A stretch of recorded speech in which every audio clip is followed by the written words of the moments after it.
Good morning po sa inyo lahat. Isa pang maliyugto na ating daily Bible blessings.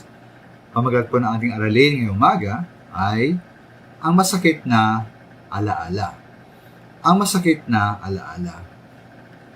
Maminamahal sa ating pong pagipagsamahan at pakikisalamuha sa mga tao, minsan po ating hindi maiwasan na mag-iwan sa kanila ng kaisipan at damdamin.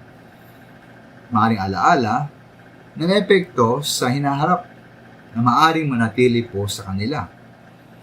Bago po ating mapansin, may nangyari sa Biblia ukol kay Pablo at Juan na tinatawag na Marcos, na tila siya po'y pinsan ni Barnabas.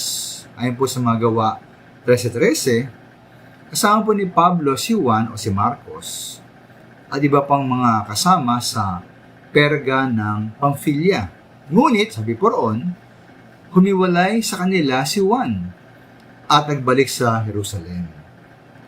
Kung bakit po umalis at parang umatras at nang iwan si Juan o si Marcos na tawag, ay hindi sinabi sa bersikulo.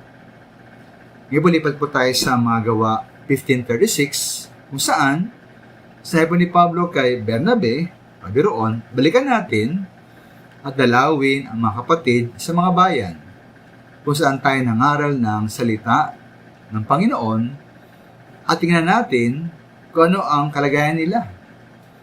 Ayon po sa verse 37, nais ni Bernabe na isama si Juan na tinatawag ding Marcos. Ngunit ayon po sa verse 38, ayaw ni Pablo sapagkat hindi ito nagpatuloy, nga si Juan o si Marcos, na sumama sa kanilang gawain. Salit ito'y humiwalay sa kanila sa Pamphylia. Kaya po, ang hindi pagsang-ayon na ito ni Pablo ukol kay Juan o Marcos ay naging ugat na kanilang paghiwalay sa gawain ni Bernabe.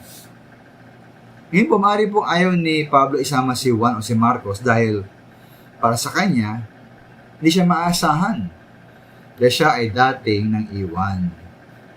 Tila po tumatak sa isip at puso ni Pablo ang ginawang paghihiwalay at pagbalik ni Juan o Marcos.